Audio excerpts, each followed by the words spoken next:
So what is this? This is an early race car.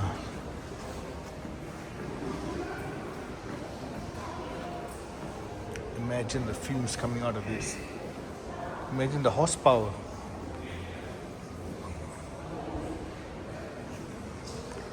So you start with a bicycle and then you add an engine to it.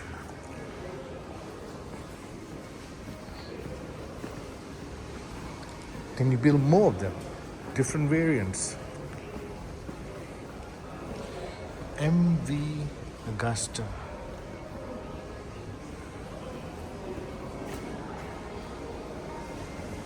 Oh, they're showing the performance gap between an Italian bike, which was famous from its era, and the R125.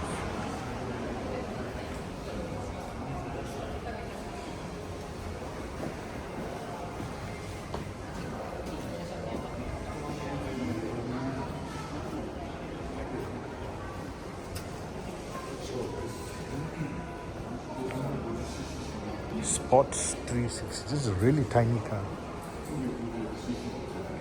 I think the 660 Honda convertible got its inspiration from this car.